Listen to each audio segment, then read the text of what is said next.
So who gets the give back plan, the Part B give back?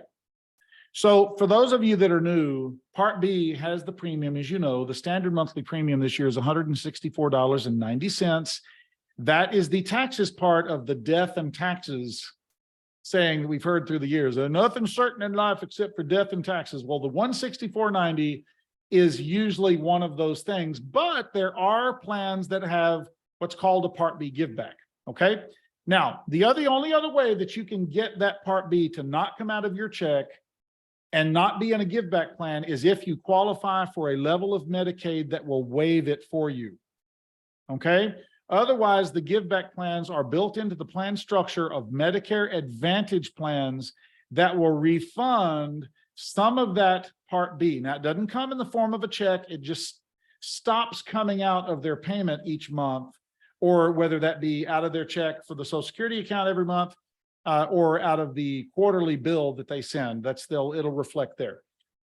When you put somebody in a give back plan, tell them to give it a month or two before they see it reflect in their statement. That's another thing that'll save you and them some grief, because it does take Social Security a little bit of time to make those adjustments. Okay, so sometimes people will come in and they're very interested in it. These last couple of years, these commercials were going on talking about the Part B, get all your money back, and saying that confused everybody. It was terrible. And so we had to explain that a lot. And I find that most of the time people, once I showed them what it does, people don't want it anymore. Okay. Now, why would that be? Because there's other people say, oh my gosh, I enroll a lot of people in those. In my opinion, they are not doing a good enough job in showing them what the differences are between a plan with a give back and without a give back. Because when I show them what it looks like with and without, and what they're giving up in benefits when they get that, whatever the give back is, back, they usually say, you know what, this is insurance. No, just put me in the full powered one. Okay. So I find that there's typically 4 categories of people that I see that usually the give back fits well, that I will recommend that to them as fitting their situation. I'm going to tell you what they are, and then I'm going to show you how to look them up. Okay. The first one is the really healthy turning 65 that will tell you either voluntarily or when asked that they haven't been to the doctor in 20 years. Okay. I've not been to the doctor in 20 years. I'm mad that I even have to be in Medicare. I'm only doing this because I don't want to be fined, and I'm pissed off that I even have to do this. That's hey, boy, do I have something to show you, because we can reduce that amount that they're aggravated about down to a more manageable level. So it's something good for them. They avoid being penalized, and they still have some coverage in place in case something does happen. Complete win-win-win. And I tell them, look, once you develop something chronic, you need to call me, because we're going to need to reevaluate whether this give back is still a good idea. Make sense? That's scenario number 1. Scenario number 2 is the person that comes in and says, well, I don't believe in modern medicine at all, and I go to a chiropractor naturopath that Medicare doesn't cover at all, and I don't take medicines. I'm never going to, because I take herbs. And I'm like, okay, well, Medicare's going to be real fun for you, because it's not going to cover most of that.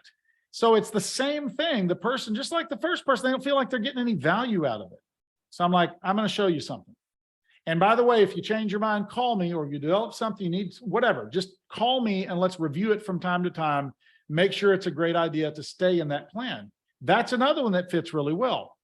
The third situation is somebody that's not in Medicaid. They don't qualify for a waiver, but they still don't make very much money, and it hurts every time the 164 comes out of their pocket. Okay. That is somebody for whom a big give back is a godsend to them. It may be the difference between affording the groceries that they want, and they will take the adjusted less benefits for the ability to use the additional money on other things that they need just to simply live, because their income's low. Okay. That's the third scenario. And then the fourth scenario is somebody that comes in and says, yeah, I'm 71 and I didn't know that I had to enroll in Part B, and I've got a 50% lifetime penalty that's making my premium really uncomfortable. And by the way, they're going to have an accompanying D penalty as well that's going to double down and make it even worse. So that give back will help to ease some of the pain coming off of their Part B premium when you add the penalties to it. Okay. Those are the 4 scenarios. You can probably come up with another one here and there, but those are the ones that I've seen. The people who usually don't do it are the ones that are curious about it. And they think, hey, if you're going to give me free money back, I'll take that. But when you show them the money's not free and you show them that, hey, the government's going, here's $120.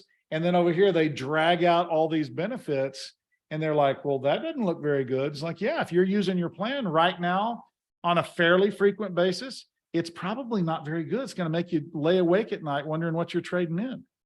Okay, so let's look at how we can look them up. And any questions or anything like that you have about all this stuff would be fine. All right, so here we are back with Stan Tester again. We're in the Houston area. And I'm going to go back in here. You guys know how to look these things up by now. And I've gone to the plans for Stan. And I want to show you how I filter through these things first. The first thing I want to do is show you the difference between something that has a give back and something that does not. And we're going to go down here to devoted, and we're going to click on that. And the other one I have clicked down here is the devoted give back. And we're going to compare the two so you can see what happens to them. Okay. They're not giving the money back. As nice as devoted is, they're sweet and look wonderful, but they're not giving free money away to be nice. They are taking back liability to pay for what they're giving back. So look at the estimated drug cost. We've got the core on the left and the give back on the right. They're both $0 premiums, but the give back is giving back $120 a month of the Part B premium. So the drug coverage is not as robust. It's over twice as much on the give back as the other one. But again, if you, one of those 4 categories, the healthy person's not taking drugs anyway, so they could care less. They don't care about that. See what I mean? Somebody's taking a lot of drugs. That's not going to be a good deal for them. They're going to care a lot, and they're probably still going to want to stay in the core. Okay, let's go down here. Look at the maximum out of pocket, $3,400 in the full power plan versus $6,900, over double in the give back. Okay, specialist, $35 in the give back versus $15 in the full powered one. Okay, inpatient, $225 one-time payment in the full powered one, or $325 a day for each of the first 6 days.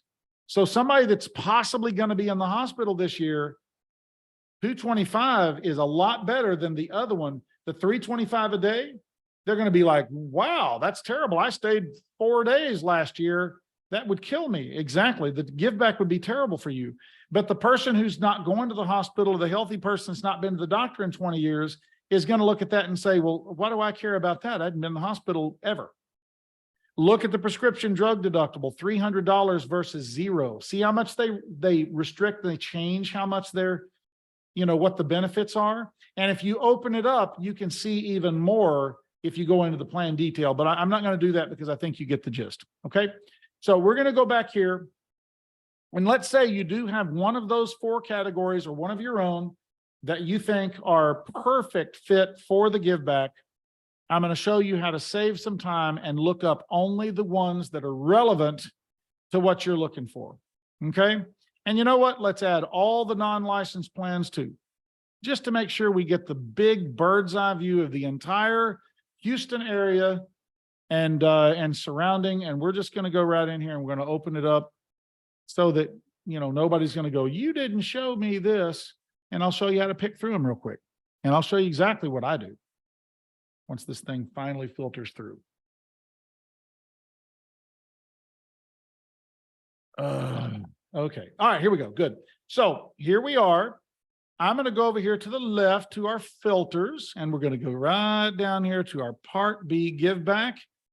And it's going to filter and take everything out that's not a give back. Okay. Now, all these have Part B give backs. There's SCAN, there's Blue Cross, there's Cigna, there's WellCare, there's the Devoted, and they're looking at the total cost. So these are ranked based on total out-of-pocket cost. Now, remember, these are people that are taking meds. The healthy person, the naturopath, they're probably not going to care about meds, right? The person that has no money, the person that's got the fines, you have to kind of walk through each one of these situations independently to determine which one's going to fit them. But usually when somebody's looking for a give back, what do they want? They want the most savings, do they not? They want the most monetary bang for the buck is usually what they want. So I go in here and I'm going to look up the plan details. Here's Scan. We're going to go through here and look and see what Scan gives back in the Part B give back. Because at the end of the day, that's what they want. Dadgummit. Hold on. This better reload. Okay, good. I was about to say a cuss word. Okay, let's see what the give back is here. $75 per month on this Scan plan. Okay, well, yeah, okay, whatever, that's fine. But that comes up number one because the other out-of-pockets are less. That's not why people get the give back. They're good. That person that's trying to save as much Part B premium because they don't see any value in Medicare because they don't use it, they're going to yawn at this. Don't give them the $75. That's not what they want. They want the most. So Scan right there for two reasons. Scan is brand new. Nobody really knows who they are because they haven't advertised very much, and the give back's low. That eliminates Scan for me in this particular example right away. Now notice here, I've got to go down here and click the filter every single time. By the way, I'm not saying Scan is terrible. Scan is not terrible. They are a 4.5-star plan in California. I'm just telling you the way that I filter through them here. Okay. When they give me a reason to go, ooh, Scan, that's wonderful, then I will show them, and I will absolutely show that to people. I'm thinking of ways to, filter through these things. And right now, for the purpose of the give back discussion, Scan is $75. It's not enough, in my opinion, based on what I see people wanting on the give back. So here's Blue Cross. Let's go see what Blue Cross is giving back. I already know, but I'm going to show you anyway. Okay. So Blue Cross, let's see what they give back. Let's go down here. Sometimes it's at the top. There it is. $50. Okay. Yawn. They don't want that. Okay. So we're going to go back down here. Okay. Running slow today. Sorry. Bear with me. It's not going to be a long video. We're going to be done. Come on. There we go. All right. Go down here. Click on the Part B again. Okay. So there's, okay, Cigna Preferred Savings is the next one. And I'm going to kind of go through here quick. I'm going to make my point here real quick so you can see where these things are. Okay. So there's the Cigna. And now we already know what these things are. 125. Now we're talking. Okay. Now we're talking. That's more likely. Now, these folks, if they hadn't seen a doctor in 25 years and they see naturopath and they know Medicare is not going to cover it, do you think they really care about the doctor? They may or may not. But in this thing, we're going to have to choose you a primary care physician for this plan so you can get your money back. Just know that. They go, oh, okay. All right. No problem. I get it. I understand. And you have to kind of think through those things. But that's oftentimes they're more interested in that savings, in that money, than they are the doctors. Every once in a while, they may say, no, I need my doctor. And then you're going to have to go in and look for the doctors as well. And that's okay. The WellCare give back, their give back in this area is $90. Okay. That's the other thing I would factor in. But again, this is more and more expensive down here. And then the Devoted is $120. So of all these things here, if they were not interested in keeping their doctors, they were more interested in the savings, in this case, I'm going to the Cigna every time because of the lower cost in the drugs. Okay. That's what I'm going to go to every time. If they say, no, I have to have my doctor also, then I'm going to cross my fingers with them and hope that we can find a plan that's got some give back that their doctor will accept. And that way you're just going to have to go do a doctor search in each one of them. Okay. That makes sense? So all these things being equal, the Cigna's good. The second one, the second largest give back is Devoted. So that's the one that I would go to next. But look at the drug cost. We may have to go in there and say, okay, which of these drugs is being a problem? And they may need to find an alternative if the Devoted is the one that they end up going with. Okay. Let me know if you have any questions. I like that topic, and hopefully you understand the logic behind what I talk about and why people take give backs from me. somebody's got any chronic conditions and they're using their plan on a regular basis, I usually talk them out of it. I'm like, why would you do that? 125, and then you go in there, you go in and stay in the hospital one time for 3 or more days, and you're not going to want to give back anymore because you're already going to be spending more than what you're saving. Okay. All right, folks, let me know if you have any questions. Appreciate it. Bye.